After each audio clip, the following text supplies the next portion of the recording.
It's been more than a week since Hurricane Maria slammed into Puerto Rico, and the island is still in the middle of a major humanitarian crisis.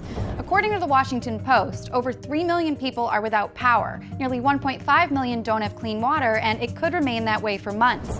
This has some people asking why it's taken so long for the government to pay as much attention to Puerto Rico as it did to, say, Texas or Florida. According to a Morning Consult poll, nearly half of people living in the mainland U.S. don't realize that this isn't a foreign issue. It's a domestic one because Puerto Ricans are U.S. citizens. Mikey Cordero of Defend Puerto Rico told MTV News that many people on the island don't feel like they're being treated that way. Puerto Ricans are citizens on paper. In actuality and how they're treated is not as U.S. citizens. So we need to be clear about that. You look at how citizens in Puerto Rico are being treated right now with the lack of infrastructure and the lack of support and relief efforts that are getting to the island. We're seeing Katrina all over again, and it's almost like they haven't learned anything from Katrina. Puerto Rico is a commonwealth of the U.S., meaning residents have U.S. passports, can serve in the military, pay some but not all taxes, and get some but not all federal benefits. Puerto Ricans also can't vote, and as a result can't advocate for themselves in our government. Additionally, the Jones Act, a century-old law that says only American-built, owned, and crewed ships can deliver goods between American ports, was making it a lot harder for aid to reach the island. Activist Rosa Clemente explained to MTV News how modern U.S. colonialism makes dealing with a natural disaster a bureaucratic nightmare.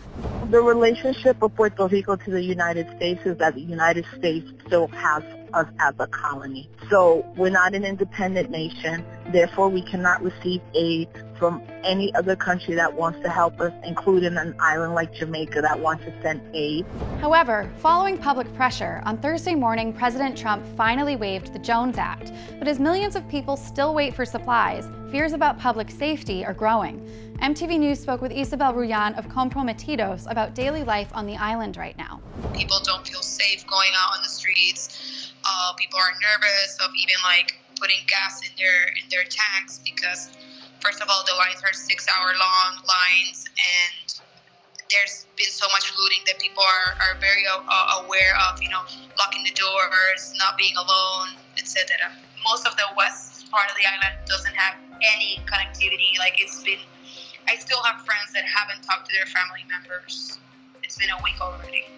It's gonna get worse because this water is contaminated with diesel, with garbage, and eventually what's gonna happen is we're gonna have to start having a lot of mosquitoes and kids that are gonna be getting sick, and the situation's gonna get worse by day.